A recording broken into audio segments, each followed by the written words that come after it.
Hey everyone, it's Monica. Welcome back to Homeschool Voices. There are a lot of you who are homeschooling now because you do not want your kindergartner wearing a mask all day, because your kindergartner cannot wear a mask all day, because you don't want your child to go all day without seeing a smile, because you don't want your high schooler to have to go through an entire day and not be able to be close to their friends. You don't want your children to eat lunch alone. You don't want your children to not have a real recess. You don't like it. You don't approve. So you're homeschooling. What I want to do is give you a few suggestions as you start your journey. And the one thing that I think you should really think about is, how did we get here?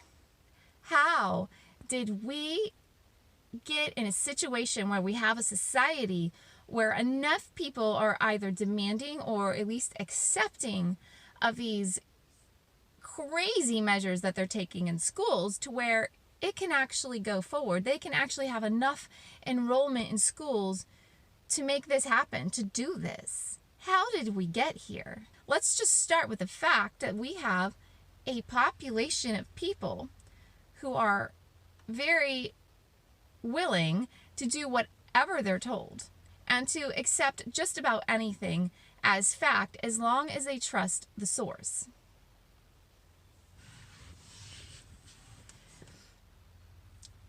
If you don't want your kid to be that type of person, then you need to do something differently at home than what they were doing in school. And I want to emphasize that because for those of you that are coming to homeschooling from the public school system, you might be tempted to do public school at home, essentially just recreate what was happening in the school system at home. And I want to really suggest that you think about doing things differently, because how did we get here? How did we get in this situation? You have a whole society comprised of people who mostly went to public schools, and honestly, private schools aren't that different, I don't think. But most people went to public schools, and in that system for 13 years, critical thinking, logic, rational thought is systematically discouraged. And when I say systematically, I don't necessarily mean it was on purpose. I don't know what the motives are. I don't know if there are motives. It could be very innocent. But the fact is that what kids do when they go to school is they are told to accept the teacher as the authority, and not just the authority, but the arbiter of truth. That teacher is giving them facts, and those facts are not to be disputed. They are not to be thought about. They are not to be evaluated. They are to be memorized. For 13 years, there is a major focus on just accepting your teacher, who is the source of information, as a reliable source of facts, true facts, things that are true, right? They're not wrong, they're true. And then just to memorize those facts. And then there's a nice little mix of, hey, do what's right, do what's good. But again, since they are not taught to think, they are only taught to memorize. I mean, most of the time, and I think if you disagree with me, you're just being disingenuous. They are really taught to memorize, but they're taught, hey, do what's good, do what's right, but they're not supposed to think about, because they're not qualified to think. Only experts, and when you're a kid, your teacher is the expert, right? And as you get older, there's other experts. But only experts are qualified to think. They will tell you what is kind. They will tell you what is good. They will tell you what is right. And you, in addition, part of what is good and part of what is right is to attack people who are not doing what is good and what is right. In reality, those people just disagree with you, but you're not told to think. You've not really evaluated the claims that, hey, this is good and this is right. You have identified a source that you think is trustworthy for information. This starts when you're a kid in school and your teacher is that trustworthy source, and it continues into adulthood. And then you basically believe whatever they tell you and do what they tell you to do. The question is, how do you do things differently so you do not have the same result? Now, not everyone goes through the school system and turns out like that. Not everyone turns out to be a person who just does what they're told and doesn't think about things. But a lot of people do, and the question is how to avoid it. And the biggest thing that I would say is try to avoid the temptation to quantify everything.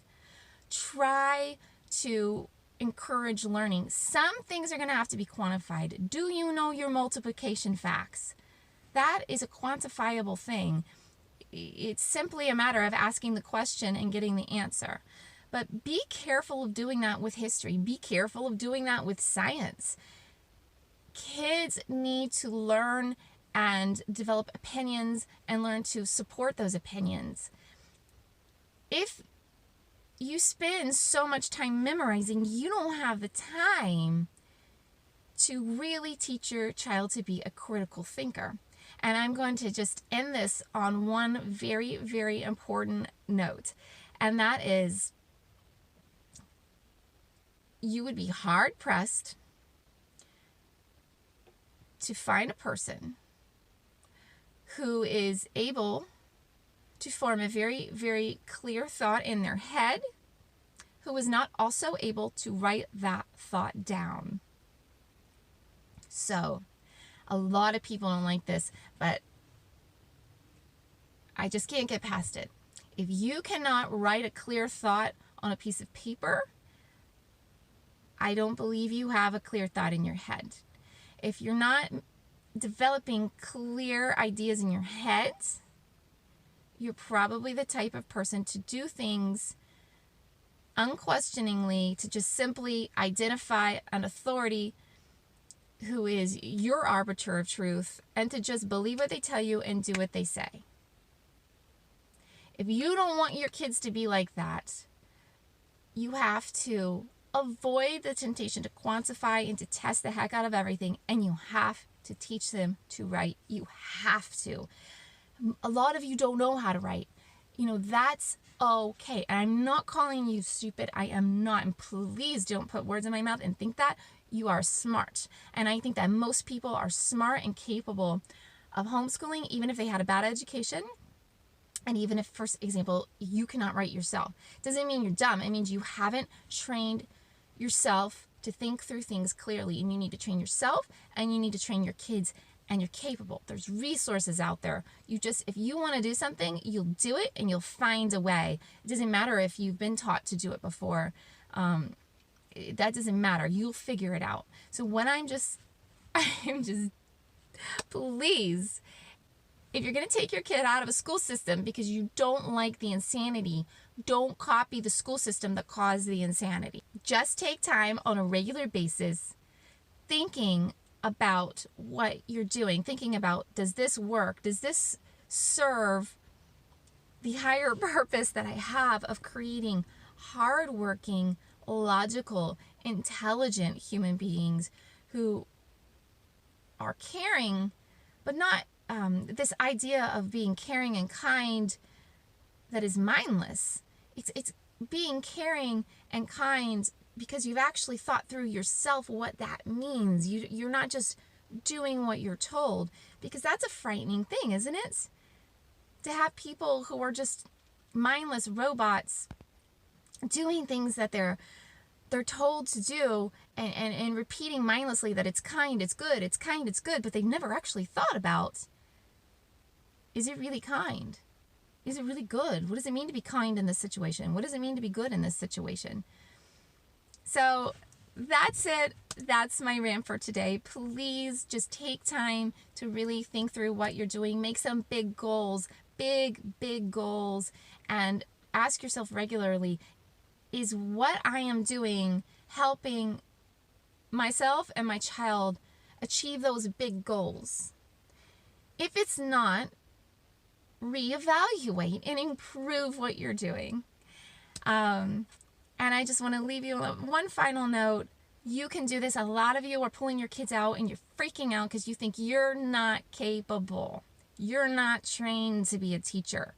Well, let me tell you one thing. When your kid was 2 years old, you trained them how to use a fork.